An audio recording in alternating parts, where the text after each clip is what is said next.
Bonjour les enfants, c'est papa. Ça, c'est pas un podcast. Tu connais ce qu'on appelle un pauvre type, Valérie Ndongo? Quand on te dit pauvre type, tu sais ce que c'est? Prends un miroir, tu te mires. Prends un miroir, tu mets devant toi. Tu sauras ce qu'on appelle un pauvre type. Un racoleur. Un pauvre type, c'est aussi un racoleur. C'est quelqu'un qui racole. C'est-à-dire que tu es comme un parasite. Tu racoles. Et ça se voit dans ton art. Tu as l'art et la carrière d'un racoleur. Tu as l'art et la carrière d'un racoleur. Sans fond. Et ça se voit. Je suis un peu triste. J'ai écouté ton message.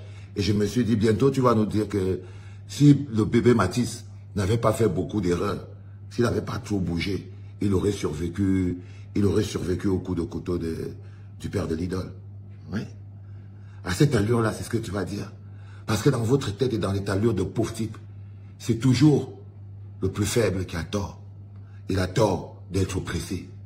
Il a tort d'être piétiné. C'est la faute de Maurice Kamto. Si le vieux Yebga, si le père Yebga là, est parti pirater le site du Minat.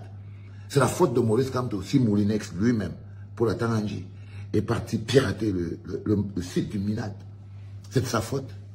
Tu es sérieux? C'est ce qu'on appelle un pauvre type. Tu vois ce que je veux dire quand je dis que tu es un racoleur? C'est qu'en fait, tu racoles les gens. Mais tu racoles sans honte. Tu peux racoler à gauche et tu racoles directement à droite. Mais sans honte, quoi, sans gêne. C'est pour ça que je t'appelle un pauvre type. Tu vois? Est-ce que Maurice Kamto aurait empêché pour la Tanganji de faire un faux document? De faire un faux document? Quelle est la place de la justice dans ton mindset? Quelle est la place de la justice dans ton mindset? Un être humain qui n'appelle pas la justice, qui met de côté la justice, est un pauvre type.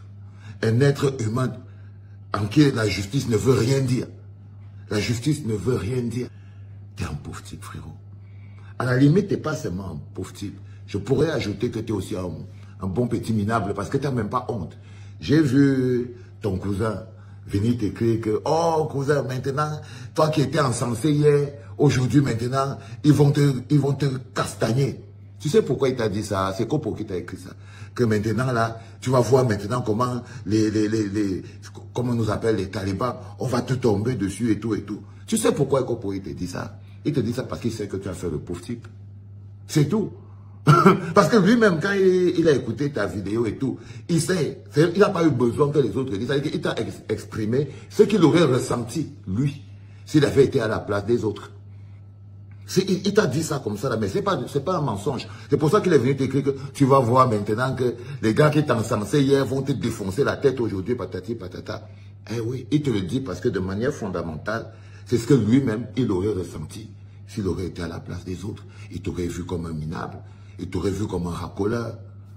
Il t'aurait vu comme un racoleur, quelqu'un qui racole pour de la visibilité, quelqu'un qui racole pour exister, quelqu'un qui racole. Tu te sers de ton art pour racoler, pour exister, mais un être humain sans la moindre conviction. Parce que si la justice ne veut rien dire pour toi, si la justice ne veut rien dire pour toi, frérot, si tu dis que Maurice Kamto a fait trop d'erreurs, maintenant il doit se coucher, c'est bon qu'il laisse la place à d'autres. On l'a déjà éliminé. On l'a déjà éliminé. Maintenant, tu veux lui arracher les mots de la bouche. Hein? Même tes amis t'ont dit que non, tu vas avoir des problèmes. Mais tu n'auras pas de problème. Tu n'auras pas de problème, tu t'es juste dévoilé au grand jour. Tu t'es juste dévoilé au grand jour. Parce que là, tu es sûr et certain de la victoire de Paul Biya. Tu es sûr et certain de la victoire de Paul Biya, ton champion. Ton champion. Oh, mes pauvres petits. Quand allez-vous devenir des hommes? Quand allez-vous donner de la valeur à l'homme dans ce pays-là? Quand allez-vous être des exemples pour vos petits frères, pour vos enfants? Pour les générations à venir? À quel moment la valeur humaine va prendre place dans votre cœur et dans votre perception du monde? À quel moment vous mettrez-vous au niveau de l'être humain du 21e siècle? Vous êtes censé être l'élite de la jeunesse camerounaise. Vous êtes censé être les élites de la jeunesse camerounaise. Mais tu plonges au 21e siècle dans un déni de justice. Parce que ton cœur, le côté sombre de ton cœur, et ce côté sombre de ton âme ont trouvé le terrain et le contexte favorable pour s'exprimer. Le côté sombre de ton cœur et de ton âme ont trouvé le bon moment et le terreau fertile pour s'exprimer et tu t'es exprimé. On dit de l'abondance du cœur par la bouche. De l'abondance du cœur par la bouche. Là, tu n'as pas pu cacher ta joie. Tu n'as pas pu cacher ta joie. Est-ce que tu ne prends pas ça comme de la traîtrise? Et je te parle d'émotion, hein. Je te parle de respect. Je te parle de valeur. Parce que tu vois, Maurice Kamto, il t'a donné de la valeur. Il t'a donné du respect. Maurice Kamto t'a donné du respect, Valérie Ndongo. Il t'a donné de la grandeur, il t'a donné du respect. Il t'a donné plus de respect que Paul Biya ne t'en a jamais donné. Maurice Kamto t'a donné à toi, Valérie Ndongo, plus de respect que Paul Biya ne t'a jamais donné. Paul Biya a toujours eu pour toi que du mépris. Que du mépris. Du mépris pour toi, du mépris pour ta vie, du mépris pour ton art. Maurice Kamto t'a donné de la grandeur. Même ton ministère des Arts ne t'a donné que de la petitesse. Que de la petitesse, Valérie. Il t'a donné de l'amour. Maurice Kamto t'a donné de l'amour, Valérie. Il t'a donné de l'amour. Il t'a donné de la force. Il t'a donné de la force. Quand tu es parti pour faire ce que tu avais à faire, ton cabaret sauvage et tout, il t'a donné de la force. De sa personne, il t'a donné de la force. Et tu viens lui cracher au visage. Tu comprends ce qu'on appelle un pauvre type? Est-ce que tu captes ce qu'on appelle un pauvre type? Un pauvre type, c'est quelqu'un que, quand tu lui donnes de l'amour, il te poignarde, il te crache au visage par derrière. Quand tu lui donnes de la force, il profite de toi quand tu es couché par terre pour te piétiner. Lui, il t'a donné de la force. Et toi, tu as profité qu'il soit couché par terre pour le piétiner. Tu es un être humain méprisable pour ça.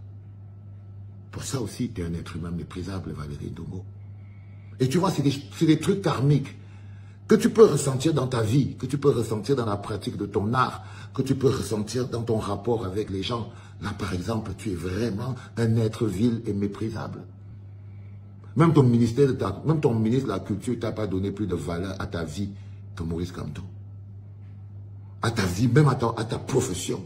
Maurice Kamto a respecté ta profession plus que tout le monde. Mais tu as essayé à chaque fois de l'humilier. Mais tu as essayé à chaque fois de l'humilier, Valérie Ndongo. C'est pour ça que je dis que tu es un être humain méprisable. C'est pour ça que je te le dis. C'est pour ça que je vous vois tellement comme des êtres humains, mais méprisables autant que vous êtes. Vous vous reconnaissez. Vous vous reconnaissez. Vous êtes une petitesse sans la moindre valeur. La valeur d'un homme. La valeur d'un homme en société. L'impact d'un homme dans la société.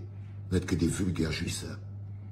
Des vulgaires jouisseurs qui pouvaient même jouer avec la douleur et les émotions des gens pour votre plaisir personnel toujours, pour votre intérêt personnel. Vous êtes capable de jouer avec la souffrance des gens parce que c'est ce que tu as fait. Tu as joué avec la souffrance des gens et après tu as piétiné cette souffrance-là. Après tu l'as piétinée parce que tu es un être humain de très mauvaise qualité. De très très mauvaise qualité. Tu vois? Les gens, ils sont un peu choqués, ils sont tristes, c'est un peu normal. Mais moi, je leur dirais que non. Ils ne sont pas. Parce que si vous commencez à être choqué par Valérie Ndongo, vous n'irez plus jamais à aucun concert ou à aucun spectacle au Cameroun parce qu'ils sont tous pareils. Parce qu'ils sont tous pareils. C'est des êtres humains de petit calibre. Ils ne vivent que pour eux. Ils n'ont aucun projet pour le bonheur collectif. C'est-à-dire que le fait que les gens souffrent et misèrent autour d'eux, ça ne les touche pas. Tant que de temps en temps, ils peuvent prendre l'avion. De temps en temps, ils sont à la télé, ils sont stars dans un environnement misérable et médiocre. Ils sont des stars dans cet environnement-là. Ça ne les dérange pas trop. Une maman qui sort d'un trou de 10 mètres de profondeur, comme une araignée pour aller chercher l'eau, c'est pas trop. Il peut même utiliser ça, la souffrance et la misère, là, pour pouvoir juste intérêt individuel. Et ils sont tous comme ça. C'est dommage, mon petit. C'est dommage. Ah. Et je me rappelle, j'étais appelé l'autre fois, non, Valérie Ndongo, pour que tu ailles dire à ton autre cousin mécréant que s'il peut me foutre la paix, ce serait bien et tout. Parce que je vous considère encore un peu comme des gens que j'ai connus dans ma vie. Et j'essaie de vous parler toujours doucement. Je dis, va dire à ton frérot là qui me fiche la paix. Je ne sais pas pourquoi il est sur mon dos, comme si je lui devais quelque chose et tout. Et tu vois, je ne savais pas tu étais pire que lui. C'est pas de dire que vous êtes pareil. Qui s'assemble se ressemble. Il n'y en a pas un pour sauver l'autre. C'est dommage.